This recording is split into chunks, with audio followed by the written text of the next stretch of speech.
picture this. It is July 18th, 2026. You are in Chunchin, South Korea. Okay, setting the scene. Yeah, and the monsoon rains are, they are absolutely pouring down, just soaking through everything. Miserable weather. Totally. Huh.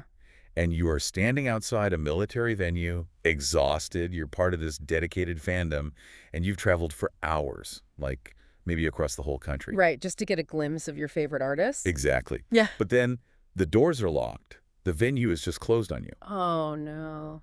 That is devastating. It is. A crushing silence falls over the crowd, like heavier than the sound of the rain itself. Wow. And then the door opens. Out walks one of the biggest global stars on the planet, dressed in a military uniform, stepping right into the downpour. I get chills just thinking about this video. He looked at the crowd and he just breaks down in tears. The teasers dropped. The fandom went silent. In an instant, the entire K-pop world was turned upside down. Welcome to StarScope K-Report. Yeah. Join Eric and Minji as they ride the Halley wave, uncovering the biggest K-pop comebacks, shocking industry controversies, and major K-drama updates. From internet-breaking rumors to historic chart milestones, we dive deep into the world of Korean entertainment. And it is an incredibly heavy and cinematic scene to unpack today. It really is, because today we are taking a deep dive into a viral incident involving SEVENTEEN's Hoshi that literally just broke the K-pop internet. It is everywhere right now. Right. And we are asking a very uncomfortable question. When a global superstar gets drafted, who truly owns their identity? Oh, that is a big question. Like, is he serving his country? Or is his country exploiting his fame? We're going to dig into this intense debate surrounding his enlistment. Which is so layered. And then we're going to look at how a massive historic contract renewal plays right into this battle for control. It really is this fascinating collision of, like, civic duty and global celebrity. But to understand what just happened today in Chunchin, we kind of have to look at the mechanics of military event planning. Okay, break that down for us. So, Hoshi enlisted back on September 16th, 2025.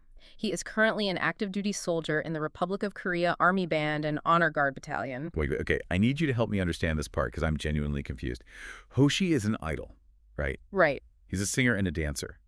Why is the military putting him on a public stage instead of, I don't know, behind a desk or in regular combat training? Well, it comes down to his specific skill set. Okay. Hoshi actually holds a black belt in Taekwondo. Oh, wow, I didn't realize that. Yeah. Yeah. Because of that, the military placed him with their Taekwondo demonstration team. It's this highly visible role where the military showcases discipline and skill to the general public. Got it. And today, July 18th, his unit was scheduled to perform at an event in Chunchin. But the logistics completely collapsed. Let's talk about those logistics. Yeah. Because if you're listening to this and thinking, well, he's famous, he should be used to crazy crowds. Right. People assume it's like a concert tour. Exactly. But you have to remember that in the military, he has zero security detail of his own. He is completely at the mercy of Army infrastructure, right? 100%.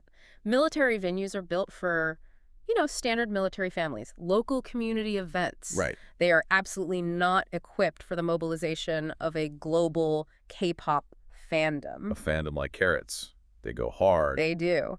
So due to the heavy rain, the event had to be moved indoors or strictly managed, and the venue had these rigid capacity restrictions. So they just ran out of room. Basically, Right. They didn't have the ticketing infrastructure, the crowd control, or even the personnel to handle this influx of CARATs who had traveled like super long distances. So the military system just completely breaks down. It failed completely. Many fans were turned away at the door and basically told to just go home in the monsoon rain. Oh, that is so heartbreaking. So to salvage it, the organizers scrambled.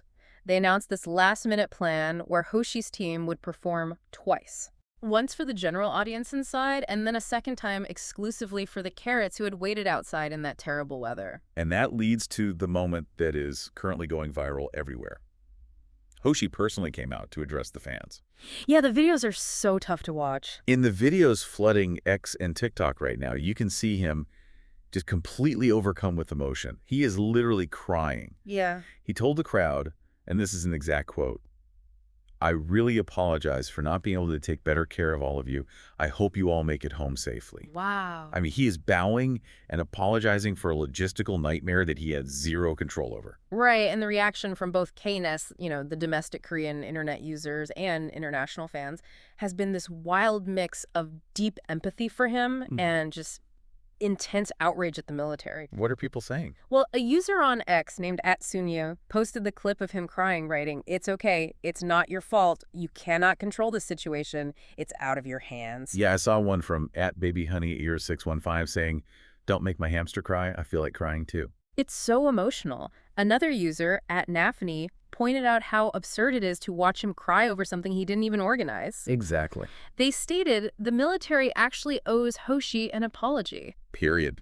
And internationally, user @KingJongKyo pleaded for the military to stop using Hoshi for personal gain, arguing he deserves to just complete a service safely as an individual. I have to say, the way this was handled is just infuriating. It really is. I was thinking about it, and it's like a small town borrowing a billionaire's custom sports car to use as a police cruiser. Okay, I like this analogy. Right. It looks great, it gets everyone's attention, and it boosts their recruitment. Yeah. But the second the car gets scratched in a parade because the town didn't clear the roads, the town hides and blames the billionaire. Oh, that is spot on. The military wants all the benefits of his massive fame, but they completely refuse to take responsibility for the infrastructure required to actually manage it. That is a perfect way to describe the mechanism at play here. The military reaps the PR rewards, but the celebrity absorbs all the emotional fallout. Yeah. And that's not even the wildest part of this enlistment story. Wait till you hear what netizens uncovered about how the military is actually using his superstar status. Oh, this is where it gets really deep. To really understand this, we need a bit of historical context regarding the South Korean military and celebrities. Okay, take us back. So, for a long time, the military had a specific celebrity soldier unit. It was officially part of the Defense Media Agency, designed specifically for actors and idols to do PR. Right, I remember hearing about that. But it was abolished back in 2013 after massive scandals involving celebrity soldiers breaking rules and getting preferential treatment. So they aren't supposed to have a dedicated celebrity unit anymore at all. Right. Officially, that system is completely dead. But the military still needs public relations, Yeah. right? And they still really want to connect with the youth. of course they do. So when a massive star like Hoshi enlists, they quietly find these loopholes. They place them in bands, or in Hoshi's case, the Taekwondo demonstration team. Which perfectly utilizes his skills as a K-pop performance leader, but technically under the guise of standard military duty. Precisely. Let's look at March 1st of this year, 2026. This was the 107th Independence Day commemoration in Cheonan. Okay. Hoshi performed in front of 5,000 citizens at the Independence Hall Plaza. But it wasn't just standard martial arts. What was it? He actually helped create a unique Taekwondo dance, performing to a military band arrangement of his solo K-pop track Tiger and SEVENTEEN's hit song Getting Closer. Wait. They let him do his own K-pop choreography to his own solo song while in a military uniform. Yes, they did. That is wild. It completely blurs the line between a soldier on duty and an idol on a concert stage. It absolutely blurs the line, and that brings us to the core of this whole controversy. On April 27, 2026, a clip from a military performance went viral. What happened to the clip? During this official event, standard military protocol dictates that a soldier is introduced by their rank and government name. So he should have been introduced as, like, Private Kwon Soonyoung. Exactly. But he wasn't. The announcer officially introduced him to the crowd as SEVENTEEN's performance leader, Hoshi. Wow. They literally used his trademarked stage name. They did. And this sparked an incredibly intense debate across Reddit and X about what is actually happening here. We need to look at both sides impartially because the divide in the fandom reveals a lot about the K-pop industry today. It really does. So on one side, let's call it viewpoint A, fans argue this is blatant exploitation and state propaganda. Right. Walk me through their argument. Users like @Kadultverse and @Janainisms argue that the military is just clout chasing.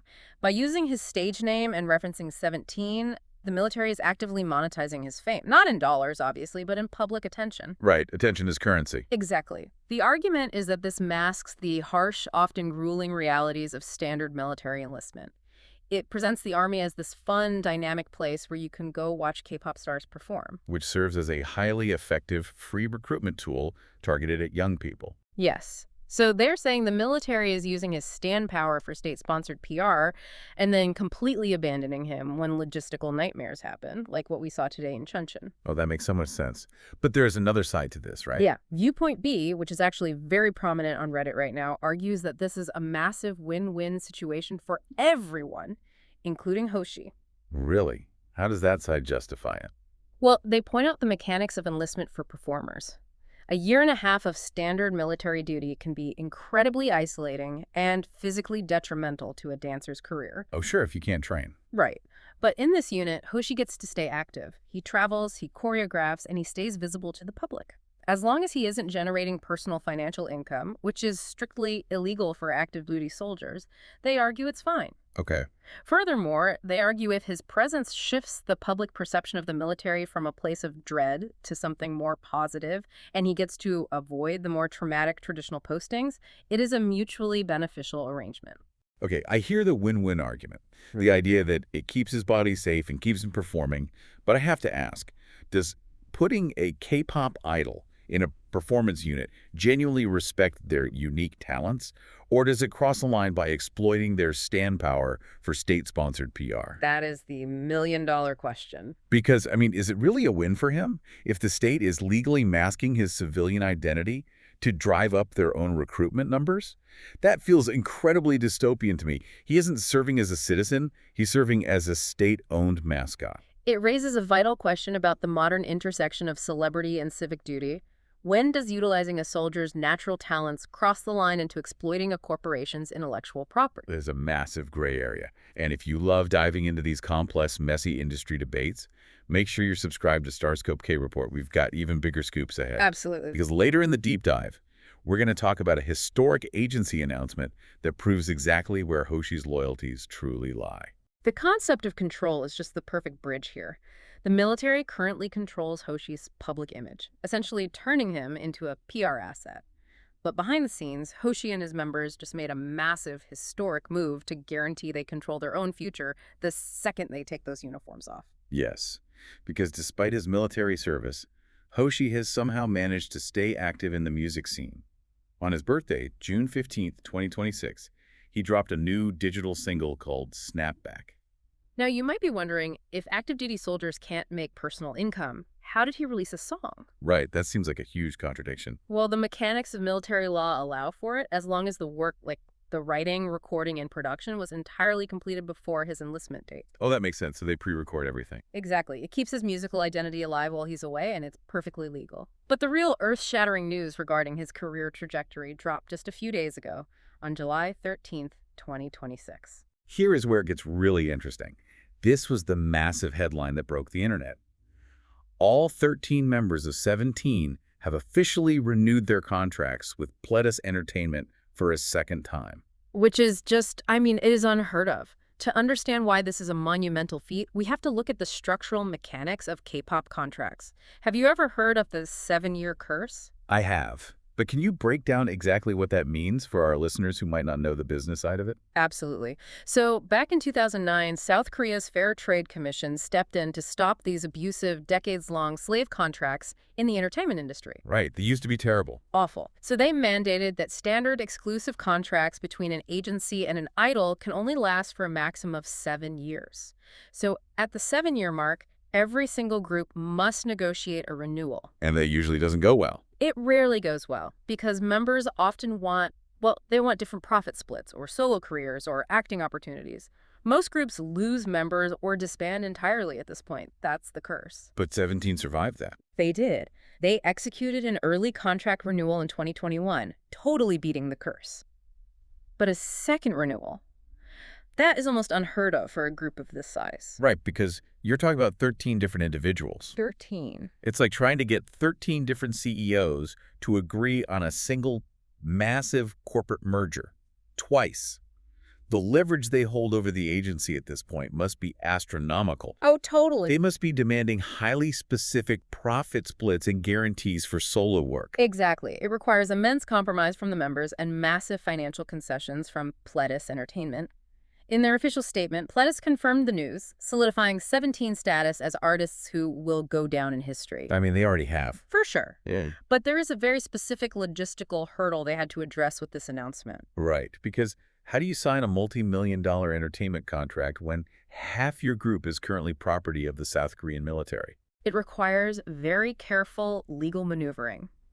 PLEDIS's statement actually read, The contract renewal process has been completed for all members, with the exception of those currently carrying out their military service, and the remaining members will be completing the process in alignment with their respective military service conditions. Okay, so members like Hoshi and Woozi, who are currently serving, have essentially agreed to the terms. They just have to officially cross the T's and dot the I's, according to military regulations. Correct. The agency explicitly stated their commitment to providing full strategic support for the group, emphasizing their anticipation for the day the members complete their mandatory service and return as a full 13-member entity. You know, when I think about the mechanics of 13 guys negotiating this massive contract, it immediately makes me think back to Hoshi's tears in Chunchin today. How so? It's all connected. If you look at a viral moment from July 2022, Hoshi was a guest on Lee Young-jia's YouTube show. Oh, the drinking show. Yes, they were drinking, and Hoshi got pretty drunk, and he just started sobbing. The vulnerability he showed in that interview was incredibly striking. It was so raw. He was crying, saying that 13 of them are friends for life. He openly talked about the grueling mechanics of getting 13 people to agree on a contract, but he said they just kept adjusting and compromising for one another. Right. And then he sobbed while professing his deep, genuine love for PLEDIS entertainment, saying the agency supported them when they were nothing. When you connect that 2022 moment to the present day, you really see the overarching theme of his career. You see a young man driven by a crushing, profound sense of duty. Absolutely. Not just civic duty to his country, but deep loyalty to his members, his agency, and of course, his fans. Yes. His tears in the rain today and his tears in 2022 come from the exact same emotional mechanism. They really do. In Kpop, we use the term bias, and he is a bias to millions. But being a bias doesn't just mean you are someone's favorite singer. It means you are someone the fans feel a deep personal investment in protecting. Right, it's a two-way street. Yeah. Exactly. And in return, he carries the emotional weight of that entire fandom, his members, and his agency on his back, even while wearing combat boots. He feels a profound responsibility for the people who support him, whether he is standing on a global stadium stage or trapped behind locked doors in Chunchin. Wow. By the way, hit that subscribe button so you never miss a KT update. It is a fascinating and somewhat tragic duality, you know. On one hand, you have the state machinery utilizing his Hoshi persona to project a dynamic, modern image of military service, masking their own logistical failures. On the other hand, stripped of the PR, you have Kwon Soonyoung, the fiercely loyal teammate who cries in the rain simply because he wants his fans to get home safely. And that leaves us with something really important to think about as the global Hallyu wave continues to expand. It brings us to a final provocative thought for you to chew on. As K-pop becomes one of South Korea's biggest geopolitical exports, is the line between a citizen doing their mandatory duty and a celebrity performing for the state permanently blurred. It really seems that way. Will future male idols be expected to serve not just as soldiers in the trenches, but as unpaid, state-mandated PR ambassadors for the military? Because if the state is going to borrow the billionaire sports car, they're eventually going to have to learn how to drive it. The expectations placed on these artists by both the state and the global market are evolving way faster than the industry's infrastructure can handle. You've been listening to StarScope K Report, where Eric and Minji bring you the stories shaping K-pop, K-dramas, and the global Hallyu wave. Thanks for tuning in, and don't forget to subscribe for more stories that keep the stars shining.